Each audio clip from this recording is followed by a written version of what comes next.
Hello, friends. UFC recap. Beautiful early Sunday morning in New York City, and we're going to look back on last night's fights, UFC Fight Night, aka UFC Vegas 96, Tybura versus Spivak 2, man.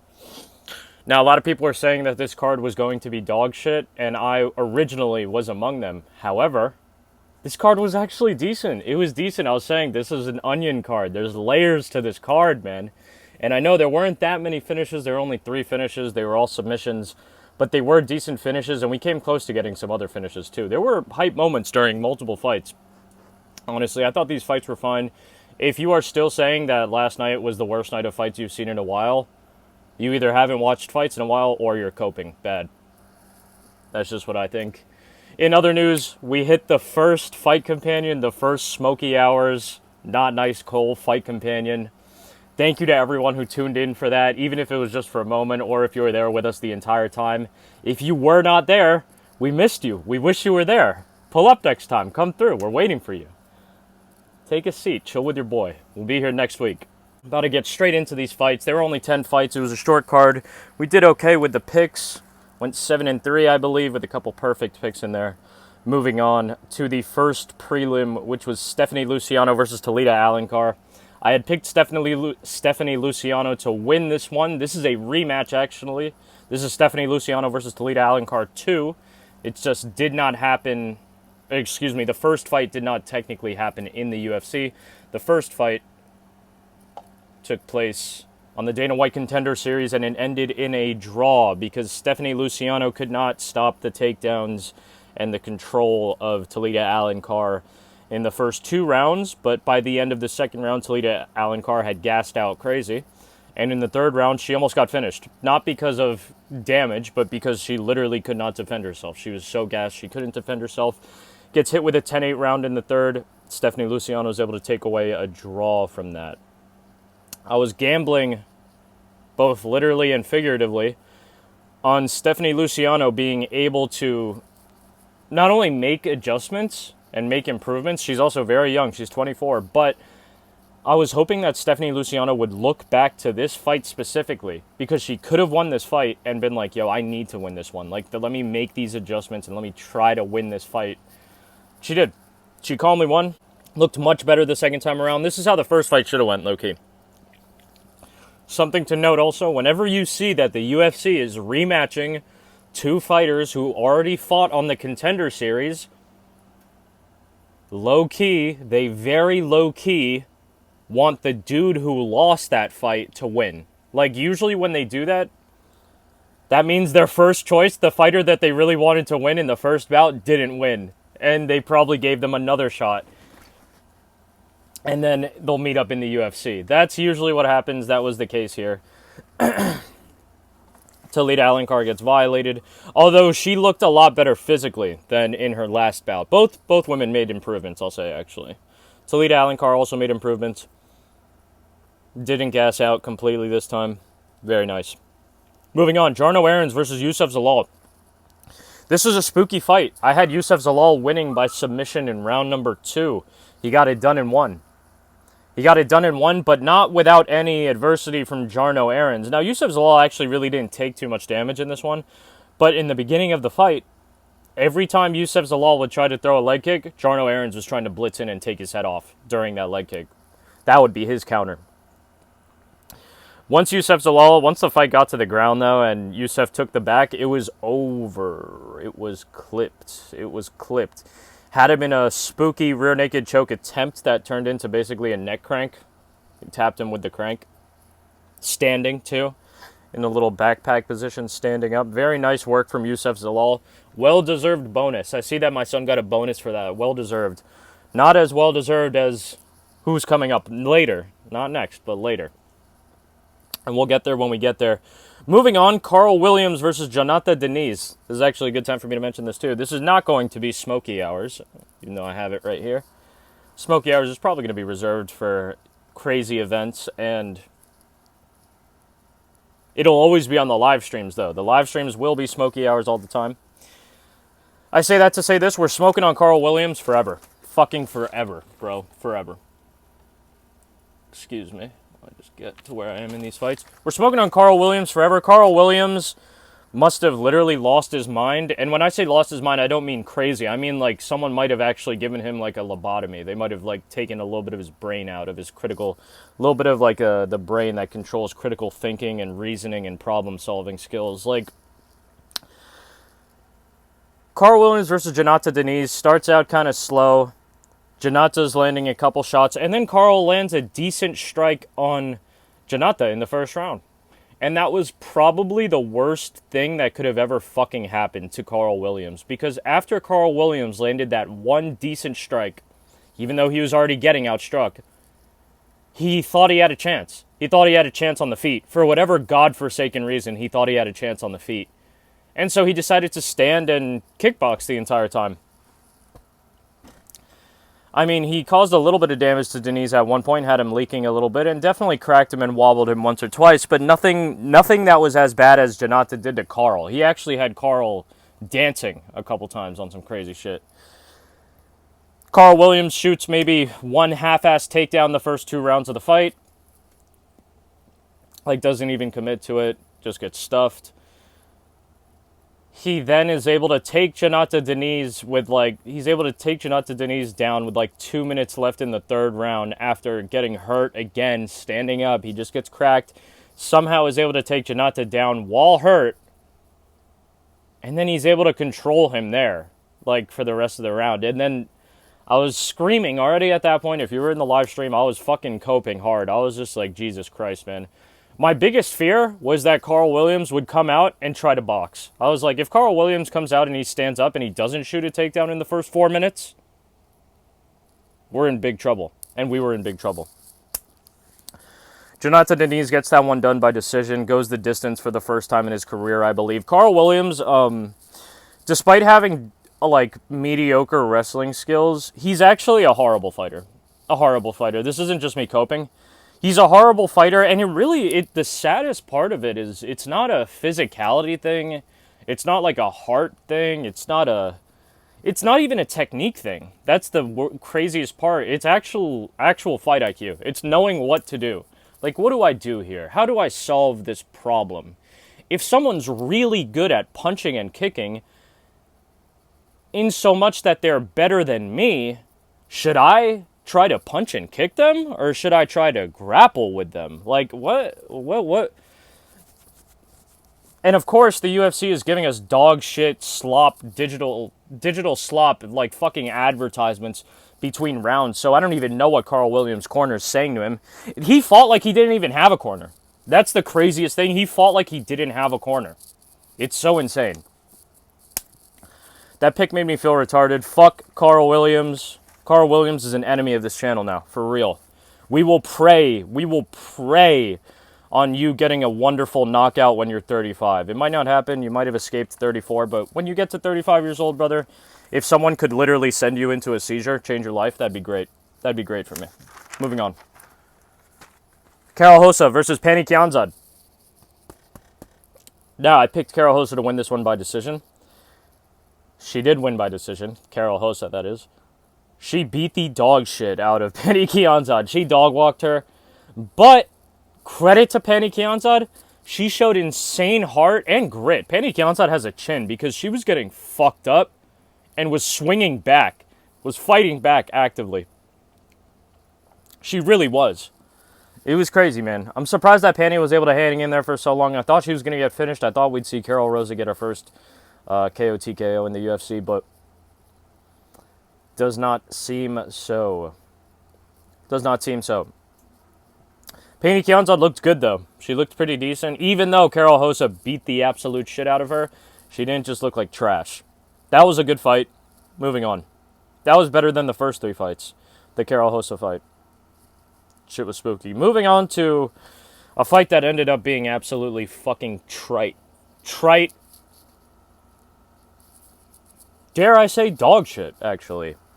Danny Left-Handed God Barlow versus Nikolai Veretennikov. And again, I will be completely honest. I had high hopes for Danny Barlow, in so much that I put in a little wager on this side on him getting the knockout in this one. And the way he fought, especially in the third round, again, it was like the fucking ghost of Carl Williams came to haunt him. Like, not because he didn't go for takedowns or anything, but because he just decided to not fight. Like, he thought he was doing good, and he was, like, moving and, like, looking like... The way he was moving, it was, like, confident, like he was about to do something. But he never did. He just never, ever did. He started throwing the left hand when he was just out of range, and it would barely land on Nikolai. Like, fucking Danny Barlow's corner is hyping him up at every single leg kick and tiny strike that they throw. Even Nikolai Veretennikov is reacting. He's like, what? He's like, why are you shouting? Why are you saying oh for that? Like, fuck you mean? It got so bad that I was kind of rooting for Nikolai to KO Danny Barlow at the end, like knock him unconscious again. I wanted Danny Barlow to win this one by KO, TKO so fucking bad. I'm just coping because he did win. He won by decision.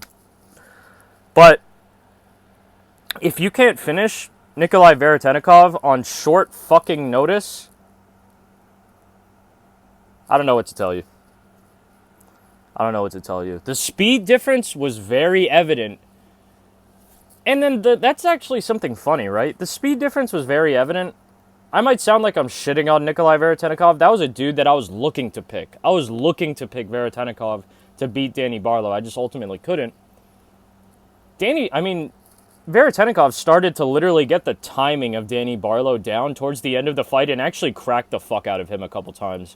Danny Barlow got away with this one, but it might not be so easy. It might not be the same result next time, brother. I really am interested to see where your career is going. Very young dude. 29 years old. With that win, he moves up to 9-0, 2-0 in the UFC.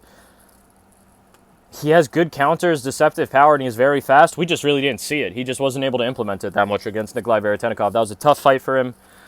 Moving on. He still gets it done, though. Moving on to a fight that I'm actually happy about. It's not AIDS. It's not cope. It's nothing like that. Charalampos Gregorio. Charalampos Gregorio versus Toshiomi Kazama. Big shout out. Congratulations to Toshiomi Kazama, man. In fact, play the fucking Guts theme.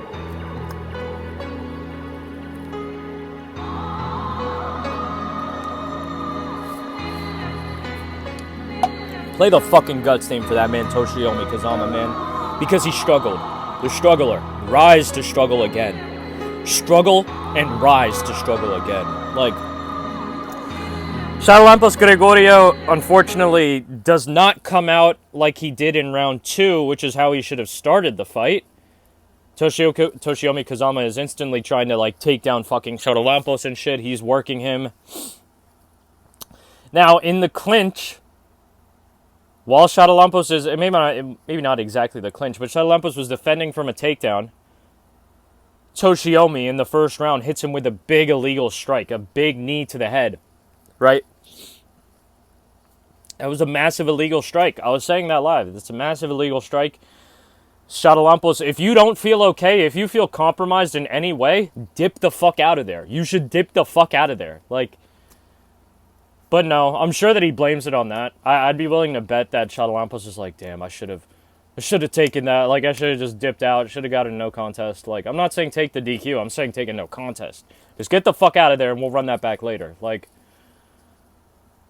but Toshiomi, man, after the illegal knee, once Charalampos recovers, he took his time, and I'm glad that he took his time.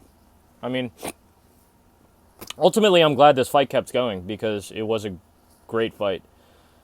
Toshiomi dog walks Charalampos for the rest of the first round. Just dog walks him, constant pressure, smothering him, threatening submissions, cracking him in the face, and he's not even defending. Like, it's spooky as fuck, man. It was so spooky, I was just like, Jesus Christ. Charalampos is actually worse than Toshiomi Kazama. Like, fuck having natural power and natural striking ability. It doesn't matter. Like, he's worse. And everything that I was saying about his Dana White Contender Series fight was coming back to haunt me. I was like, God damn. Like, Charalampos knocking out Cameron Smotherman, that's probably a case of where the better fighter actually lost that fight. And every passing moment now, having seen the Kazama fight, it just settles in more and more. It settles in more and more. Shadalampos is dog shit. He should never have been in the UFC. Never have been in the... He really shouldn't have. Cameron Smotherman should have finished his bitch ass, but he just got caught. It's tough. We probably will see Cameron Smotherman again sooner or later. As for round 2, Toshiomi Kazama goes running back in, but Shadalampos this time is ready. Shadalampos this time is ready. He throws heat, and he lands on Toshiomi and instantly fucking hurts him. Rocks him bad with like 2 shots, and then the third, like, looping wild haymaker drops Kazama badly. Like, Kazama's head goes back while he's in midair, everything. Shadalampos comes to follow up, and he was pounding the fuck out of Toshiomi Kazama. Landed some hellacious, devastating elbows, like, in ground and pound. But Kazama survives. Kazama fucking survives, and then Shadalampos quits. Do not try to cope for Shadalampos and say, oh, he got caught in a triangle choke. He put himself in that. He, like, perfectly went into that triangle choke and then tapped instantly. Like, dude, he got broken. He got broken. Shadalampos Gregorio gets broken, gets shit on. You fucking suck. Get the fuck out of here. Like, get him the fuck up out of here, bro. That was one of the biggest favorites on this card. Like, and it wasn't even a situation like Chris Gutierrez and Quang Lee. It was not like that at all, where Quang Lee actually turns out to be skilled. It's not like that. It's like, no. Shadalampos is actually so fucking bad. It's crazy, man. It's craziness. Let's see where we are in these fights. That was the 5th fight. That was the first fight of the main card. I'm very glad that Shadalampos got smoked. Now he's 8-5. Let's make that 8-8. Let's go to 8-8. I want to see Shadalampos end his professional fighting career with a negative record, with a losing record. That'd please me greatly. Moving on to a fantastic fight, one that I was hyped about, and one that I was hyped about while watching because it went exactly how I planned it in my mind and how I predicted it on this fucking channel. Man, Yana Santos versus Chelsea Chandler. Again, if I'm not mistaken, Yana Santos actually did close as the favorite. I think the odds makers actually, they were on their shit. The books were on their shit with this one. They knew. They actually knew the same thing that I did, and that is 2 things. 1, Chelsea Chandler is a horrible fighter. 2, Yana Santos is a nightmare matchup stylistically for Chelsea Chandler. That's all I was saying. 1, Chelsea Chandler has no heart. She will break. You can get her the fuck up out of there. 2, Yana Santos, one of her biggest strengths outside of her technical striking that she's really known for, is her clinch game. She's an insanely good clinch fighter, both offensively and defensively. Chelsea Chandler, because she's been such a fucking ogreish girl fighting tiny chicks her entire life, when she gets in trouble, her first defense is, all right, I'm going to clinch up. We're going to clinch up. We're going to slow it down. We're going to clinch up. And a good chunk of her offense is, we're going to clinch and I'm going to bully you. But against Yana Santos, that shit doesn't work, Chelsea. It doesn't work. I wanted to see Chelsea run this time, but she didn't run. She just got the shit kicked out of her. It was very calm. However, the UFC, or at least the judges, they actually tried to rob Yana Santos. It was an attempted fucking robbery. 2 29-28 scorecards. What round did Chelsea Chandler win? That doesn't even make sense to me. Like, what fucking round did she win? It's just craziness to me, man. It's craziness to me. 29-28 for Yana Santos, and 2 of them, they were trying to rob her. They were trying to rob Yana Santos. It shit wasn't even hidden. I'm surprised not a lot of people are talking about that. People probably don't give a fuck about Yana Santos or Chelsea Chandler for that matter. But I just wanted to say that because, 1, everyone was picking Chelsea Chandler on this fucking site. On YouTube, you can't even tell me they weren't. Like, everyone was like, Yana Santos is going to get destroyed, has no chance. Chelsea Chandler will get a finish. Like, you are bugged. You are fucking smoking crack, man. Like, I don't know why you can pick Chelsea. I've said, like, the Chelsea Chandler pick, it doesn't have to be Yana Santos. That's a principled pick. That's a principled pick. Ever since the Norma Dumont fight, you cannot back Chelsea Chandler to win a fucking charity boxing event. You can't. She won't. I don't give a fuck if she's doing a Taekwondo exhibition. I don't give a fuck if she's sumo wrestling. I don't give a fuck if she goes on a 10-fight, 7 knockout, and 3 submission winning streak, 10 finish streak, a 10-fight finish streak, gets the belt, and rematches Yana Santos when Yana's like fucking 43. It doesn't matter. It doesn't matter. Chelsea Chandler will never be fucking picked on this channel. Good riddance and rest in fucking piss. Rest in piss. Down to 6-3. And she was fucking ranked. She's fucking ranked. Oh my god, man. Yana Santos, at least with this fight, with that performance, spitting everywhere, she at least makes an argument for herself to have that ranking, to have that number. Chelsea Chandler beat Josiane Nunes, and she was terrified. She was terrified of Josiane. She was horrified. Holy shit. She was it was like Josiane Nunes was fucking Art the Clown from Terrifier. Like, she was horrified by her. She was scared. She was actually scared. And bullied the shit out of that chick. Missed weight for that fight, too. Missed weight for this fight. Missing weight all the time. You are a fucking ogreish woman who cannot fight at 135. What do you not get that? What do you not get? What do you not get? And it's a shame, actually. Chelsea Chandler is actually quite pretty in the face, but it's just, like, bruh! Come on, you goddamn rat! Yana Santos has featherweight bouts, too. Maybe you didn't know that. That's another reason why I picked her. She has featherweight bouts, too. She's not a small chick herself. She's a bit more wiry, a bit more lean, but she's not a small ass. Hell no. Fuck no. Fuck no, Chelsea. You're not bullying anyone anymore. You're donezo in this, motherfucker. We're going to actually have to find scraps for you to fight if you want to get wins. I'm dead ass. Or take that fucking trip up to featherweight. Oh, God. Enough time was already spent on that fight. Moving on. Chris Gutierrez versus Quang Le. Again, fantastic fight. I'd picked Chris Gutierrez to actually get this one done by round 1 KO TKO. I thought he would be able to catch Quang Le coming in with a slick counter. That did not happen. Quang Le showed out, man. He had a great fucking performance. Again, that's one of those performances where even though you lose the short notice replacement and it's overall a negative, it's negative on your professional career. It's detrimental to your career, I should say. He did earn a little bit of stock. You know, he made a name for himself a teeny bit. I think people will be on the lookout for Quang Le in his next bout in the UFC. That was very nice. Like I said, he canceled his camp to take this fight up on short notice. He was supposed to fight on Dana White Contender Series in about a month and a half, but he decided to step up against Chris Gutierrez. Moving on. Oh, I actually covered this already.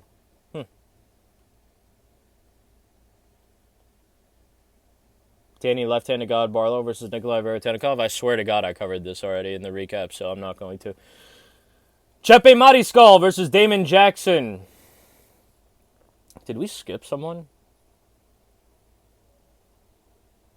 No, I just said Danny Barlow before the Chris Gutierrez shit. Chepe Mariscal versus Damon Jackson. Fight was a war. I mean, probably the fight of the night. Probably the fight of the night. Chepe deserves a bonus for that 100%. Going back to the one quick sec. For Kazama, I'm so glad that Kazama got a bonus. I can't tell you how glad I am that Toshiomi Kazama got that juicy 50 G's, baby. God damn, man. That was hard. Play the guts theme again for Toshiomi, man. Because that shit going crazy. That shit's going crazy. Chepe Mariscal versus Damon Jackson, though. Barn burner. Insanely high-paced, action-packed fight, and you could see the pace actually did take a toll on Damon Jackson, combined with the overwhelming pressure from Chepe Mariscal. It was spooky. I'm not going to lie. It was spooky. Damon Jackson came out looking very strong and was even getting the better of Chepe, I thought, in the beginning. But once Chepe turned it around and got the momentum going in his favor, kind of immediately after he got that first cut, I think that was like towards the latter half of round 1, the fight started to go Chepe's way, and he slowly but surely took over until by the end he was dog walking Damon Jackson, and he almost finished Damon Jackson. I actually want to say something about that. I had Chepe Mariscal winning by round 3 KO TKO. He almost did, but I swear, in the last 5 seconds, right? Last 10 seconds. I'm going to start at 10 seconds. Maybe at 9 seconds. Chepe starts raining down shots. Raining down ground and pound. Damon Jackson just covering up. Just covering up. Not even trying to stop it. Not trying to get away. Just covering up. Just literally taking it. Chepe's landing big shots. The ref is getting closer and closer. Then Chepe takes a break with 2 seconds left. He takes like a little break. And then he throws 2 more shots. And I couldn't help but think to myself, like, yo, if Chepe didn't stop throwing, you might have gotten that TKO, bro. This is like a crazy, crazy nitpick. It's also like, it's pure speculation. It's pure speculation. So you could take that with multiple grains of salt, with a tablespoon of salt, if you will. Chepe Mariscal gets it done. He did beat the shit out of Damon Jackson in the latter half of the fight. But Damon Jackson looked great up until then, honestly. That was a good co-main event. And now for the main event. Oh, boyo. Sergey Spivak versus Marcin Tybura 2. Man. It really wasn't the most exciting fight. I had picked Marcin Tybura to get this one done by submission, funnily enough. Did not happen that way. With about a minute and a half left in the first round, Sergey Spivak and Marcin Tybura get into a crazy little grappling exchange. And I thought Marcin Tybura was actually getting the better of it and coming out on top, especially with the scrambles. But then, out of nowhere, Sergey Spivak just latches up that armbar from hell, and he caught him perfectly. Marcin had to tap. He also was screaming, hit the verbal tap as well. Fantastic submission for Sergey Spivak. I really doubted him in this one, and it wasn't based off a lot of research. Like, this was a really instinctual kind of hunch, conjecture-based main event pick for Marcin Tybura. Not to cope, no excuses on that. But I just had a really good feeling that Marcin Tybura would win their rematch. Hey, anyways, he does not. He gets tapped out. Hopefully he didn't get his arm broken, because the dude is near 40 years old. That's really fucked up to think about. But, hey, we'll see him again. It was a good night of fights. It was a good night of fights. Not a great night of fights. Not a decent night of fights. Not a mediocre night of fights. A good night of fights. It really was. Good night of fights. We were smoking big pack. We were vibing and going crazy in the live stream. We were laughing. We were smiling. We were coping. We were chiefing, drinking, everything. It was a good time, man. Wish you were there. It was a good time. It was a very good time. We wish you were there. Here's to seeing you next week. Tune in next week. About 15 minutes before the fight starts, I'll start the live stream. Might even do a live stream this week, unrelated to the fights. Maybe play some games on stream. Do something like that. Who knows? But that's pretty much it for this video. Super hyped fights. UFC 305 coming up this weekend. Big back shots. I think that's pretty much it. I'll let you go and enjoy your beautiful Sunday. Hold your loved ones close. And pray for peace on earth. I don't know why I just said that. But if you like the video, please leave a like, leave a comment down below. Dislike the video if you dislike the video. Leave a comment down below on why you dislike the video. Subscribe if you want to see more content. Thank you guys for watching. Thanks again for 50 subscribers, even though we've passed that now. And thank you one last time to everyone who tuned in for the live stream. And even everyone who didn't but wanted to tune in. Thank you also. I appreciate that. As always, much love. Big kiss.